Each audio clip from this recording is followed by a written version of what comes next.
Happy New Year, Gemini. We're going to have a look at the astrology that you have going on for 2023, and then we're going to do a tarot spread to see what to expect. So, Gemini, let's have a look where the placements are. I'm looking at the outer planets from Jupiter on because we're covering the whole year, and the inner planets move quite quickly and change sector, every month.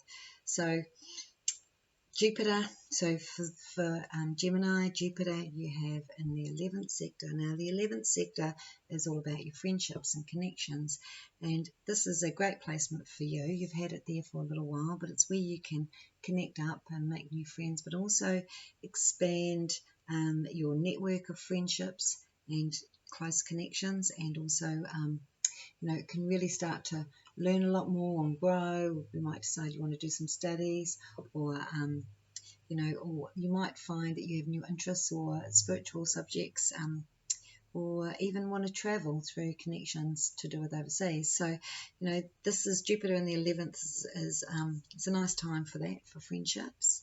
Now it's moving out of the 11th house and into the 12th house by the 17th of May. And when Jupiter moves into your 12th, this is when Jupiter works at a much more subtle level. It's working, the 12th house is sort of relative to more of our subconscious mind, but it's also our inner knowing and our understanding. It's where our psyche lives. With Jupiter there, it's a great time to be working within your intuition.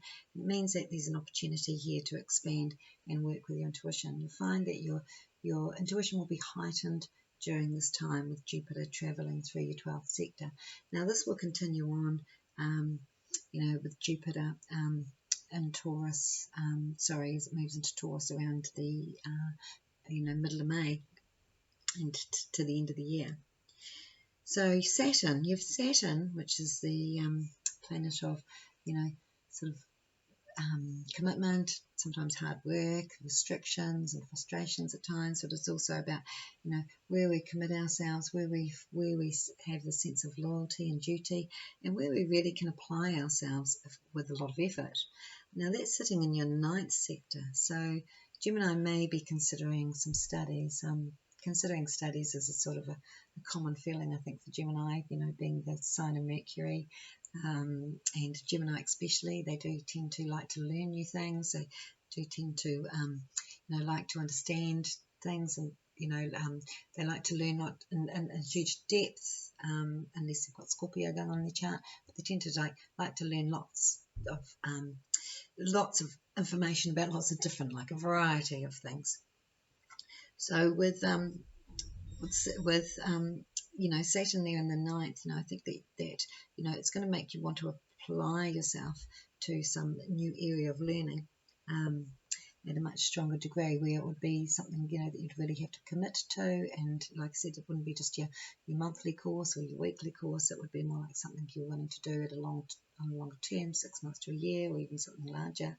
But it's also about, sometimes it's about picking up books and teaching ourselves, because it's about how we're wanting to, extend our knowledge.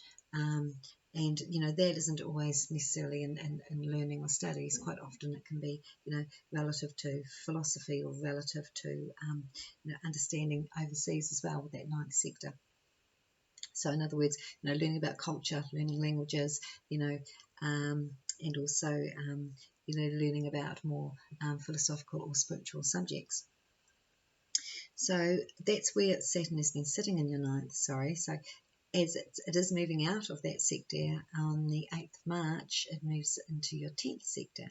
And this is when you're going to get a bit more seriously focused on your career. Having Saturn in your 10th sector is a little bit like going through a Saturn return. It's when you put in a lot of work, and sometimes we don't always see the rewards, or we feel like we're working really hard and we're not seeing the financial benefits with it. But with Saturn there, it makes us really dedicated to a certain focus, direction, and where we see ourselves in the future. Saturn sometimes is like, it's going to be a long way before I get there, but if I apply myself now, this is where I want to be. So for any Geminis that have not been sort of serious about, where they want to go, what they want to do with their career. I think after March, this is when you might start really thinking about that a bit harder. But it also can be a situation where you feel like you've been, you may have been doing lots of learning, and you may feel like, I'm over it now. I want to give it all up, because that's the other side of Saturn, is you either persevere and work hard and go, this is a bigger picture, but it's going to be a step-by-step thing, or you can go, this is too hard and I just can't see an end to it, and I want to change what I'm doing completely. So Gemini has a changeable nature, and you're allowed to change your mind, just especially if you're a Gemini and a woman.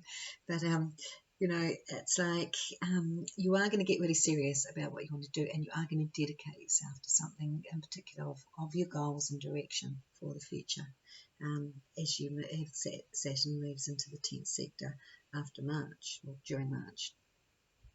Uranus, which is really featuring this month, because Uranus is sitting in a retrograde direct position where it's sort of stationary. It's about to move from going backwards to forwards, and it slows right down. When a planet does that, especially a slow-moving planet like Uranus, it really highlights sort of the energy of that planet, and the energy of that planet is spontaneity. Sudden changes. It's sort of it's also about freedom, Uranus. It's also about freeing ourselves from the mundane in lots of ways, or liberating ourselves from restrictions of the physical into the stronger planes of the mental and spiritual levels. So you've got that Uranus energy sitting there in the 12th, and that can give you really, really deep spiritual understanding. Now, you've had this going on for quite a while now. Uranus has been sitting in Aquarius. Uranus has been sitting in Taurus for 4 or 5 years now, and I think around that time. And that's sort of been sitting in your 12th for a long time. So I'm talking about sort of that period of time has been time where you have been feeling this undercurrent, if you like, of spiritual energy, or undercurrent of intuition going on. It's sort of means there's also a sort of restlessness, or there could be sometimes a little bit of anxiety with that, because we don't know quite why we're feeling this sort of sense of restless, or I guess restlessness is sort of the right energy. It's a very Gemini word as well. But, we may not understand it because it's sitting in the 12th sector, and it's not where we can see it, where we can actually deal with it. If it's in the first house, we can see it. We can see what it is, where it's just like an underlining current. But with Uranus also means that, in that 12th area, it means that there's been a lot going on behind the scenes that's working towards change. So it's more like there's been a lot of changes going on in a level for you, rather than a physical or outer level, or an obvious level, but it's all been working on the inner for you, your inner workings, your inner understandings, your your subconscious mind, if you like. So you've had Neptune as well in the 10th house. That's been going on for quite a while, and that can leave you feeling a little bit, it's going to be quite a switch around actually with Saturn moving in there, feeling like, I just don't know what I'm here to do. I just don't know what I want. I don't know what my direction is. I feel like I don't have a direction. And Neptune can do that to us. Or if you've just you're wanting to work in more of a creative way, it could really inspire you for spiritual work or for creative exploration. It makes you highly sensitive with it in that place, and I feel like it is a go with the flow time. You don't have to know where you're going. You don't have to have a plan, a direction, a goal, an outcome all lined up. Especially Gemini. If you're in a Capricorn, or some of the more practical signs, you may want that. I'm not saying Gemini's not practical. It is practical actually, because it's very much about the mind, and the mind will be worrying about where am I going, or what am I going to be doing, but you're not necessarily thinking about the future as in when I'm older, or the Saturn energy of it. Once Saturn gets into the 10th, then that's going to change. So Saturn is coming up to join Neptune. I think that's going to give you a bit of balance, because where you're sort of like, you might come up with an idea something you really want to do for your future, and then think it's too fanciful, it's too Neptunian, it's not grounded, or it's not realistic. And then Saturn will come in and show you what is realistic, what is doable, and really give you some good structure and goals to put into place if that's the direction, if you're wanting to sort of have that for your future, if that's something you're looking for. So, what else have we had going on? This Gemini's had a little bit of a few years here in the sense of sort of out of sorts. You've had Pluto sitting in the 8th, and that's sort of like, probably been at a point of going through huge changes and transformations in a level again. The 8th house is quite a deep place as well, like the 12th, but the 8th is sort of more about the understanding of cycles of life. It's can even affect you at a sexual level, and with having Pluto there, it could be transforming your understanding of your sexual energy. It could be transforming your understanding of life and death, and the whole meaning of life. It's also in that 8th placement, I always see about releasing, like what is it we need to release, what is it we need to let go of, because it's it's a Scorpio placement, it's a placement where we hang on to things, and it's sort of like you could have been going through a purging time during this time. Now you're near the end of it. Pluto's just about out of Capricorn and moving into Aquarius. In fact, you're going to get a bit of a break from March to June, when it sort of moves it into 0 degrees Aquarius, and so that will mean for you that it's going to move into your 9th, but then it is going to move back into the 8th. So you're sort of better be the last part of your purging, but I mean, it's been there for such a long time. It's not like it's going to be any different. With regard to these things I'm talking about with Pluto, it's not going to be any different to last year or the year before, except for the fact that we have some things hitting Pluto, but these are fortunate things. So in May we have a Jupiter conjunct node. Now that Jupiter conjunct node situation is, it's all about really good connections and being able to move forward, and having great assistance and help from others. It's when I say being able to move forward, it's about personal growth, and growth can be spiritual, and growth can be physical. It can be about upping your finances, or it could be about attaining more enlightenment or understanding of things, but it's about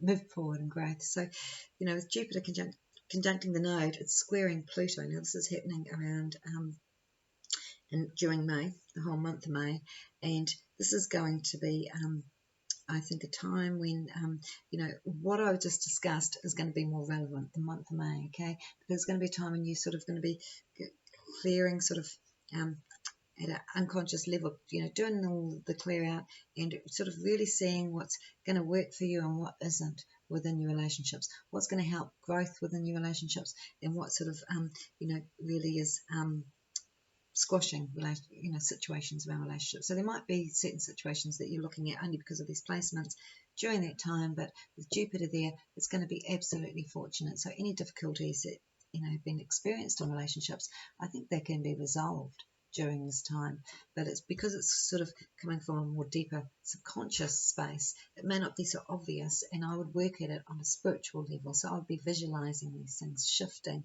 with those placements, and also releasing anything that you can be responsible for within the relationship, just releasing that, so that you can see anything that's holding you back, and you can separate yourself from the other person to see what you need to work on, because you can't change anyone else. You can only change yourself, or that's the only person you can really work on and make changes with. And your desires and needs and wants could be changing during this time as well. So some good news around the 10th of July for Gemini, because you've got what we've got going on actually at that time. We have Mercury in Cancer squaring the node, and Aries squaring Pluto in Capricorn. So we've got a major, what we call a T-square going on in all the in all the cardinal signs. And when that happens, it initiates change, initiates movement. Mercury node is about communication and connections. Pluto node is about fate and situations around relationships, and the squares can be a bit challenging, but with the T-square happening, what it is that they're going to sort of bounce off each other, and it feels like there's going to be certain communications and situations that need to be discussed at that time, and it could be about rearranging things or organising, making plans with others, organising finances, talking about finances and talking about, again, how you can expand on financial situations or how you can move into new growth. Because Mercury is sitting in your second placement during that time. The node's in the 11th of friendships, and you may even get together with a friend and decide there's something you'd really like to do together that's going to be extremely productive for the future. So July is going to be a great month for you guys. Wasn't anything like major I can see for Gemini. Like, you haven't got any the outer planets are all sitting in more of the cardinal signs, and some of the fixed signs, and mutables sort of being left alone. Most mutable signs, Gemini, Virgo, Sagittarius and Pisces, they're sort of being left alone a bit this year. But let's have a look at the tarot and see what the cards say for you guys, for this year. So I'm doing the spread for this year, as in from now till the end of the year, and we'll see what comes up. So Gemini, what does the universe want you to know about?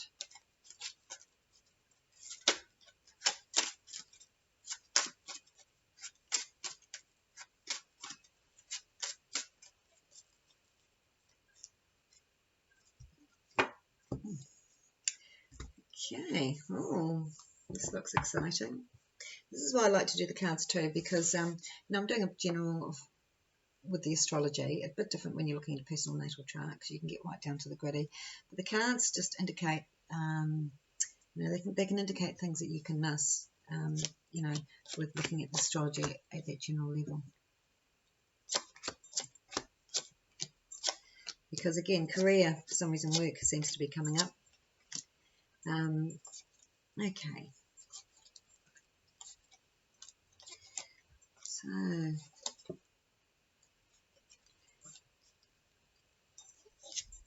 and it's, I think it's been quite a good time for career for you guys, and there could be a new situation, a new position, if not already. But I also feel like for Gemini, it feels like there's been a lot going on. You've had Mars, retrograding through, still carrying on. So Mars is in your first house, and you think this is a time of action and all that. But it can also be a time of reaction. It can be a time of actually overaction, or feeling like, or fighting. And as in, like where you might find you a bit more reactive than usual. And see, that's just the Mars energy. But so it's saying that Gemini feels like, there's been...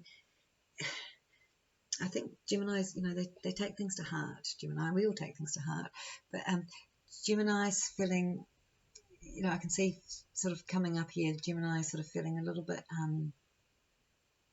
hurt by situations. Now, these situations are situations that have gone on in the past, and it's where we've felt, hurt. When I say hurt by words, hurt by things. Some people can be really thoughtless in things they say, and Gemini tends to, they are the sign of words and communication, so they take it very, very seriously. So they can take it to heart. People don't always think about what they say, and Gemini can take that to heart.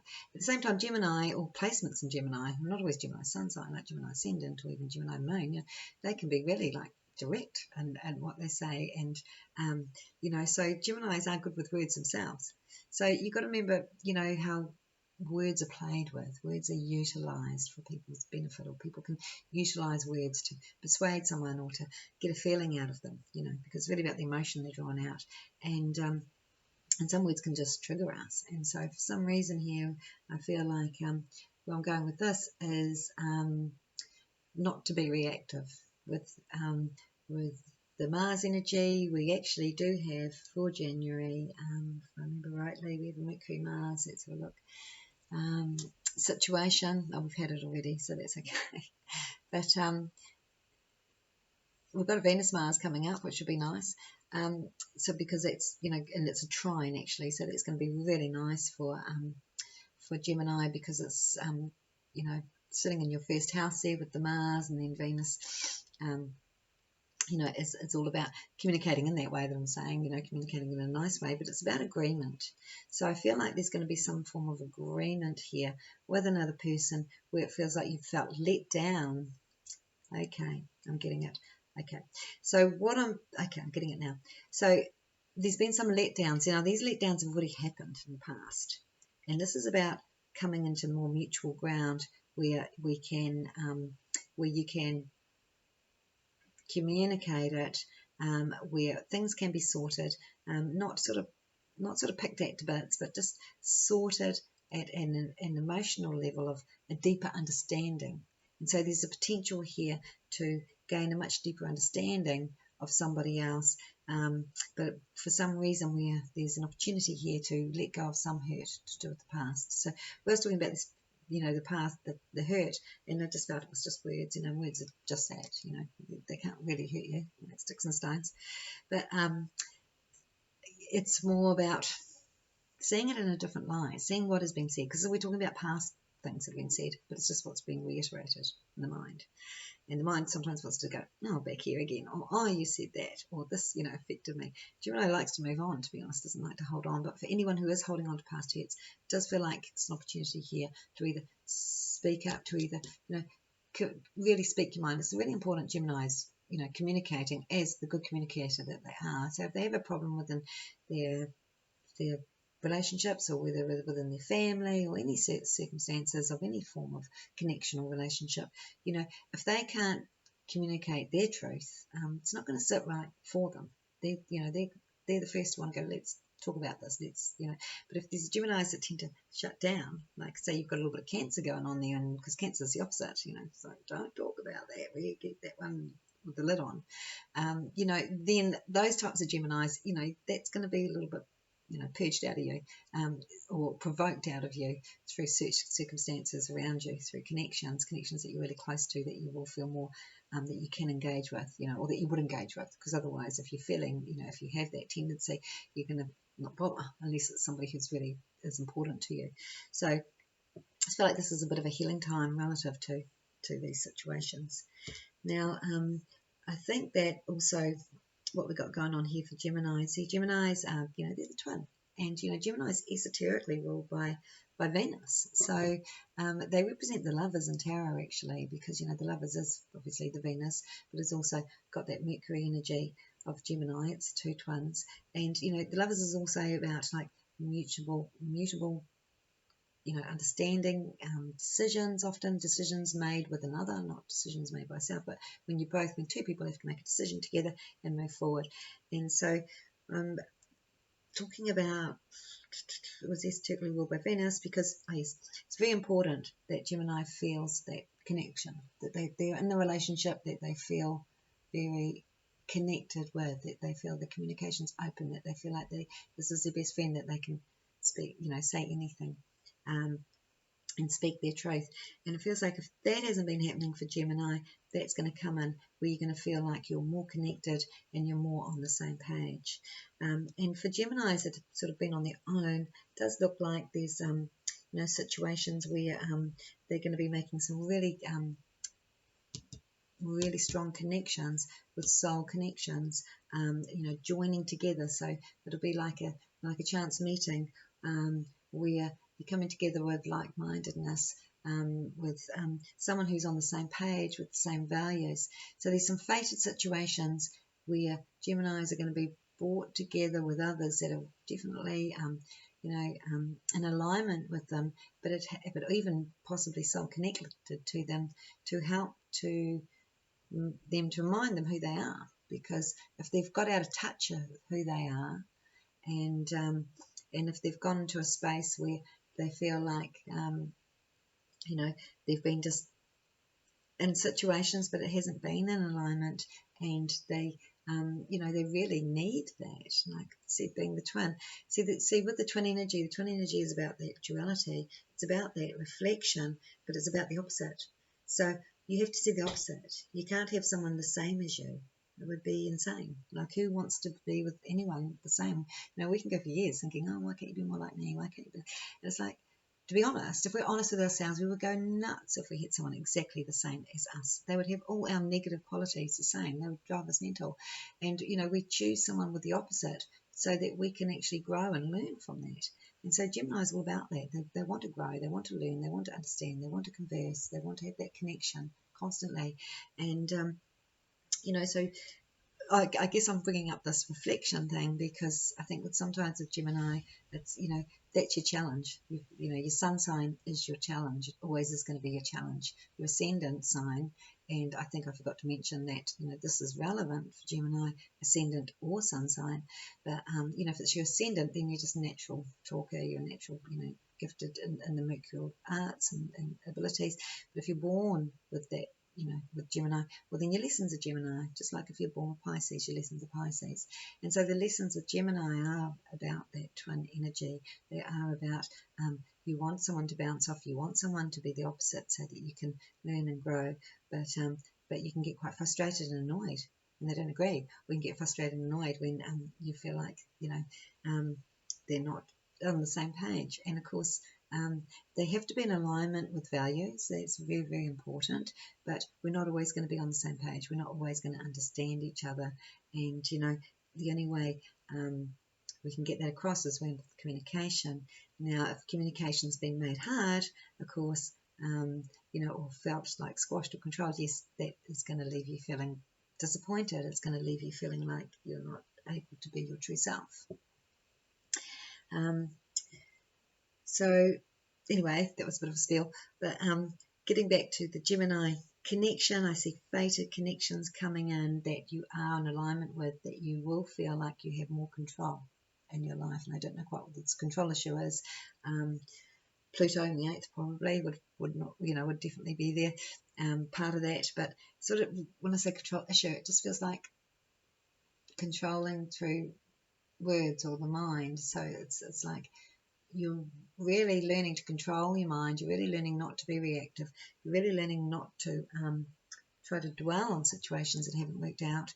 And I feel like this is a time to come together with another, whoever that may be, whether it's a work colleague, whether it's a partner, whether it's a potential new partner, because there's something about joining together in partnership that is so fated and so meant to be. So like I said, those that don't have a relationship, I can see, making the right connections, but it does look like clearing out what hasn't worked first and being your true manifester, where you start to create the things you really want in your life.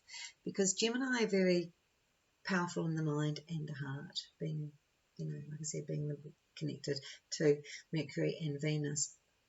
So we're all manifestors, but Gemini, they're pretty good at it because they're constantly, utilizing the mind. And, if you can utilize those thoughts or some of that energy into what you're wanting, and creating your future, because you are, creating your future every moment of the day with everything we say and everything we think.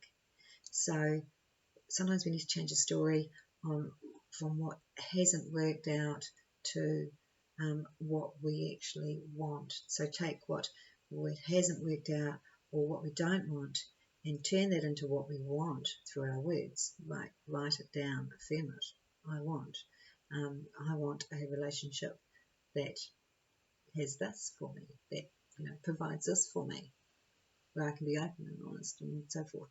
And like that might be, and it might not be about your personal relationship. It could be about a relationship with a family member. It could be about a work colleague. But it's like sort of saying Gemini is sort of really going to get to see their creative gifts and are really going to start to get opportunities to start to really utilize and manage these creations better in the sense of, I think, more positive energy.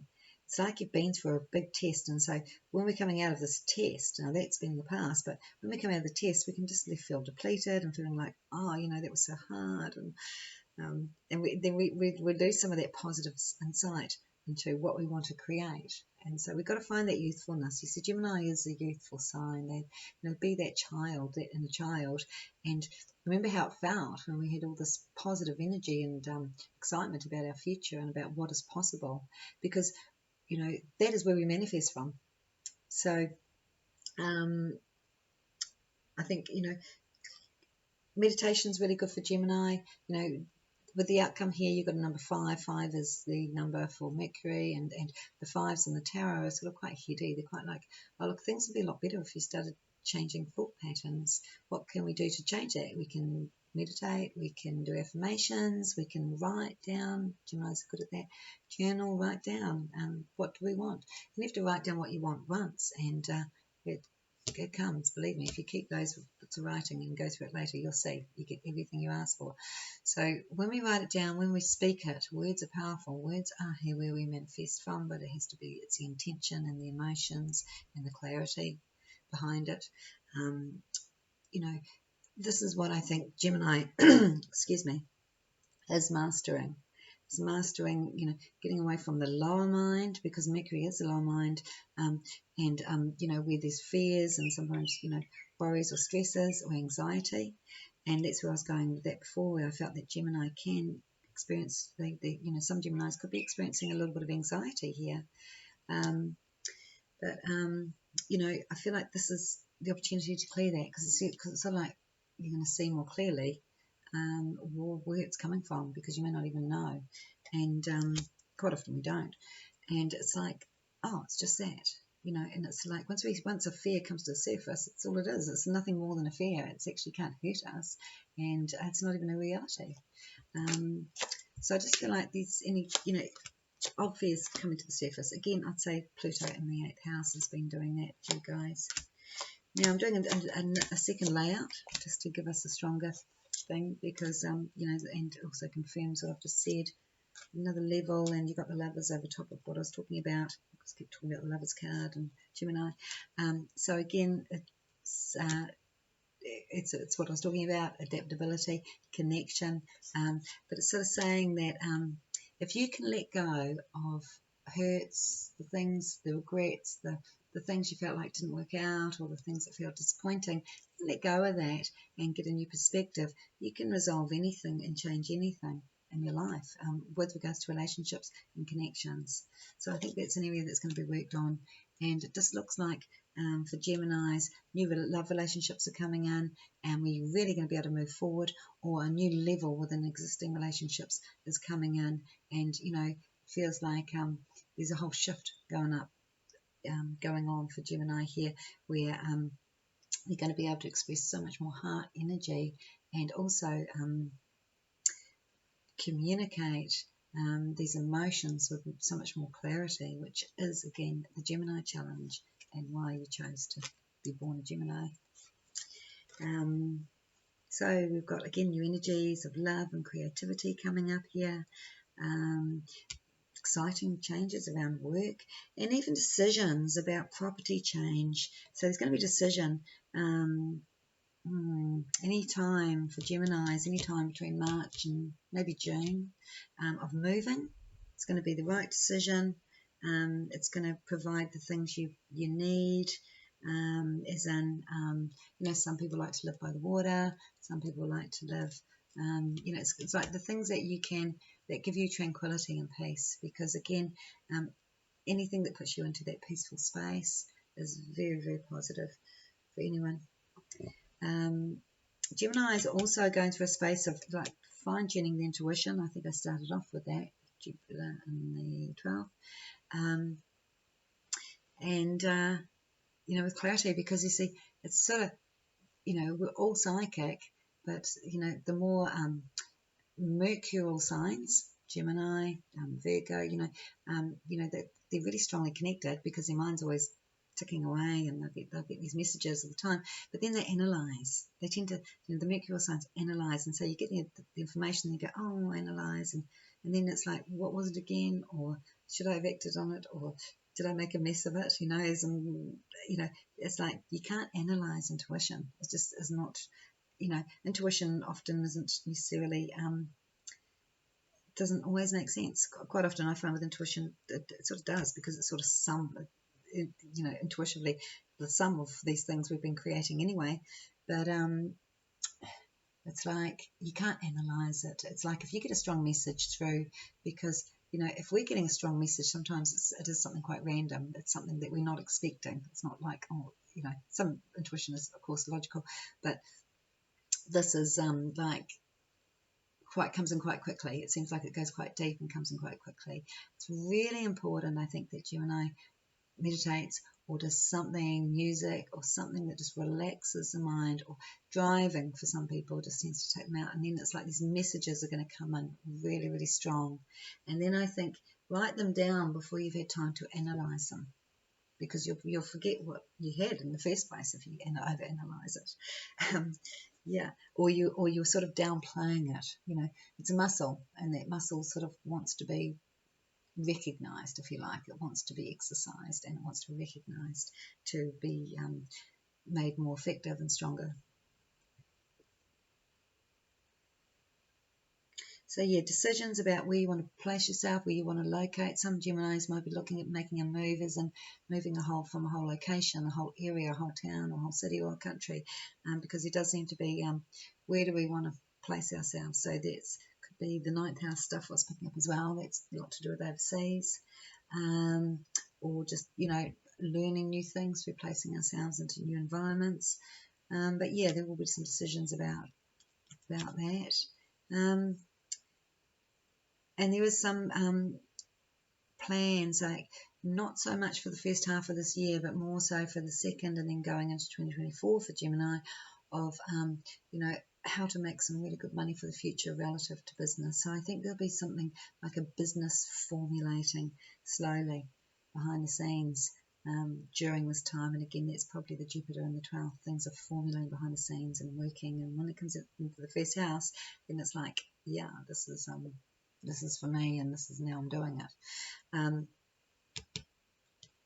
And I said new love or new feelings, or rekindling old feelings of love in the sense of, you know, existing relationships, but new, expanding the heart is where I'm going with this, expanding the heart chakra to this new level. And self-love is really important for Gemini as well, not being hard on themselves, because again, the over analytical side of things, we can spend too much time regretting or wishing we'd done things differently, when that's not the reality. Because I think if we got the opportunity, second chance, we'd still do the same thing, because we need to learn, and this is how we learn. So Gemini looks like a very exciting year, interesting year. It's a year where, when I say exciting, it's like, it's not, well, it's sort of exciting with this change, because again, you've got travel, and you've got you know, opportunities to be in different places and all that. But I feel like it's a year where things come together within connections and within relationships, and it's sort of a year where you get to really express love at a whole new level. And that's because I feel like your heart chakra is going through this expansion, where you can actually see all the benefits of having the other, or that duality. It's so much clearer. And you know, and not feeling it's taking things so personally to you, seeing that this is nothing to do with you, this is all to do with the other person, when we're feeling triggered. And I think that's a huge breakthrough, actually. So I hope you found that helpful, and have a great year. Bye.